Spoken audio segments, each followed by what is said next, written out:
அன்பார்ந்த இறைமக்களே, கிறிஸ்துவின் மறுப ஜெபக்குழுவின் வாயிலாக இன்று உங்களை சந்திப்பதில் நான் பெரும் மகிழ்ச்சி அடைகிறேன். மக்களே, சந்தோஷமாக இருக்கீங்களா? நிறைவாக இருக்கீங்களா? மகிழ்ச்சியாக இருக்கீங்களா?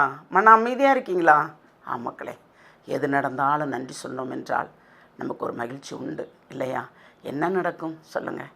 எதை கொண்டு வந்தோம், எதை கொண்டு போக போகிறோம் என்ற சிந்தனை மட்டும் நம்மளில் நிறைந்திருந்தால் எல்லாமே நிறைவாக இருக்கும். அந்த நிறைவு தான் நம்மளை இப்பொழுது வழிநடக்கிறது, வாழ வைக்கிறது இல்லையா? இன்றைக்கி அவர் நமக்கு என்ன இறைவார்த்தை தருகிறார் பார்ப்போமா? நீதிமொழிகள் நூல் அதிகாரம் 11 இறை வார்த்தை 6 9 முடிய. நேர்மையாளர் நீதி அவர்களை பாதுகாக்கும், நம்பிக்கை துரோகிகள் தங்கள் சதி திட்டத்தில் தாங்களே பிடிபடுவார்கள். பொல்லார் எதிர்நோக்கி இருந்தது அவர்கள் சாகும்போதும் கிட்டாமல் மறைந்து போகும். அவர்கள் எதிர்நோக்கி இருந்த செல்வம் கிடைக்காமல் போகும். கடவுளுக்கு அஞ்சி நடப்போர் துயரின்றி விடுவிக்கப்படுவர். பொல்லார் அதில் அகப்பட்டு உழல்வர். இறைபற்றி இல்லாதோர் தம் பேச்சினால் தமக்கு அடுத்திருப்போரை கெடுப்பர். நேர்மையாளர் தம் அறிவாற்றலால் விடுவிக்கப் பெறுவர். இறை பற்றி நம்மிடம் இருக்கும் என்றால் நாம் நேர்மையாக நடப்போம். இறைவனுக்கு பயந்து நடக்கும்போதே கண்டிப்பாக நமக்கு ஒரு எல்லாமே நல்ல வழியாக இருக்கும் இல்லையா? நேர்மையாளர்கள் நீதி அவர்களை பாதுகாக்கும். அப்போது நாம் நேர்மையாக நடக்கும்போது நம்ம என்ன செஞ்சோம் இன்றைக்கி நடக்கலாம். அதாவது சொல்லுவாங்க, ஒன்று சொல்லுவாங்க, பொய் உலகத்தை சுற்றி வந்துடும் ஒரு நொடிக்கல. ஆனால் உண்மை ஊரை சுற்றி வர்றதுக்கே பல நாட்கள் ஆகும். அப்போது பொய் நடமாடுற இடத்துல நம்ம அந்த இடத்துல நவுன்றணும் இல்லையா? அந்த பொய்க்கும் உண்மைக்கும் வெகு தூரம் இருக்குது. அப்போ நம்ம நேர்மையாக நடக்கும்போது நம்ம சொல்கிறது யாரும் நம்பலை, யாரையும் நம்ப வைக்கணும் அப்படிங்கிற அவசியம் நமக்கு இல்லை. நம்மகிட்ட என்ன இருக்கோ, நம்ம நேர்மையாக இருந்தோமா, நேர்மையாக நடத்தப்பட்டோமா, நேர்மையானதை நாம் செய்தோமா, அதை மட்டும் விளக்கினால் போதும். கேட்பவர்களிடம் எல்லாத்தையும் சொல்லணும்னு அவசியம் இல்லை இல்லையா? அப்போ நாம் எதை செய்கிறோம், எதை செய்யாமல் இருக்கிறோம்? நல்லதே செய்ய வேண்டும். நேர்மையான நடத்தை நம்மிடம் இருக்க வேண்டும். நேர்மையான சிந்தனைகள் இருக்க வேண்டும். அப்படி இருக்கும்போது தான் நமக்கு எல்லாமே நிறைவாக இருக்கும். ஆனால் நம்பிக்கை துரோகிகள் தங்கள் சதி திட்டத்தில் தாங்களே பிடிபடுவார்கள்.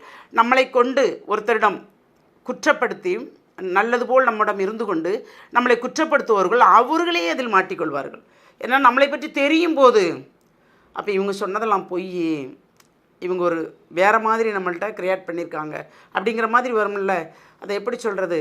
அவங்க பேச்சிலேயே பிறரை நம்ப வைக்கும்படி நாங்கள் இல்லைன்னா இவங்க இல்லை அப்படிம்பாங்க. யார் இல்லைன்னா யார் இல்லை? இறைவன் இல்லை என்றால் தான் நாம் இல்லை. இறைவனோடு இணைந்திருந்தோம் என்றால் நாம் கண்டிப்பாக இருப்போம். அதான் சொல்கிறாரு, நம்பிக்கை துரோகிகள் தங்கள் சதி திட்டத்தில் தாங்களே பிடிபடுவார்கள். பொல்லார் எதிர் நோக்கியிருந்தது அவர்கள் சாகும் போதும் கிட்டாமல் மறைந்து போகும்.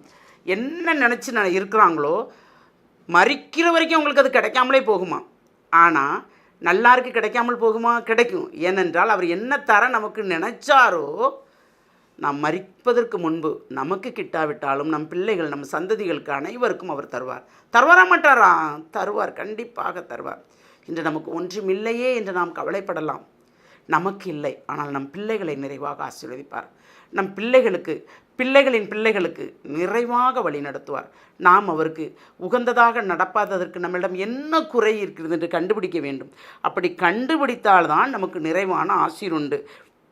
கடவுளுக்கு அஞ்சி நடப்போர் துயர் நின்று விடுவிக்கப்படுவர். பொல்லார் அதில் அகப்பட்டு கொள்வர். நமக்கு என்ன துயர் வந்தாலும் ஆண்டவர் அதிலிருந்து நம்மளை மீட்டு எடுத்துடுவார். சிறிதளவே தான் துன்பம், பெரிதளவு ஆறுதல் தருவார். ஆனால் பொல்லார் அதிலே அகப்பட்டு கொள்வாங்கன்னு சொல்கிறாங்க. என் மக்களே, நல்ல அந்த இறைவார்த்தை வாசித்து பாருங்கள். அந்த இறைவார்த்தையில் கொடுத்தது தான் நம்ம சொல்கிறோம். எக்ஸ்ட்ரா எதையுமே கூட்டி குறைக்கலாம் செய்யலை. அப்படி கூட்டி குறைச்சா அது நமக்கே தண்டனையாக அமைஞ்சிரும் இல்லையா? இறைபற்றி இல்லாதோர் தம் பேச்சினால் தமக்கு அடுத்திருப்போரை கெடுப்பார். இறைவனுடைய அருமையே தெரியாது, ஆனால் அவங்க பேசுகிறது எல்லாமே இறைவனுக்குள்ளே இருக்கிற மாதிரி இருக்கும். ஒரு நடிப்பு, அது எல்லாமே இருக்கும். ஆனால் அப்படிப்பட்டவங்க நிறைவாக இருப்பாங்களா? இல்லை. எதுலேயுமே அவங்களுக்கு நிறைவு இருக்காது. எதை செய்தாலும் அவங்களுக்கு நிறைவாகவே இருக்காது.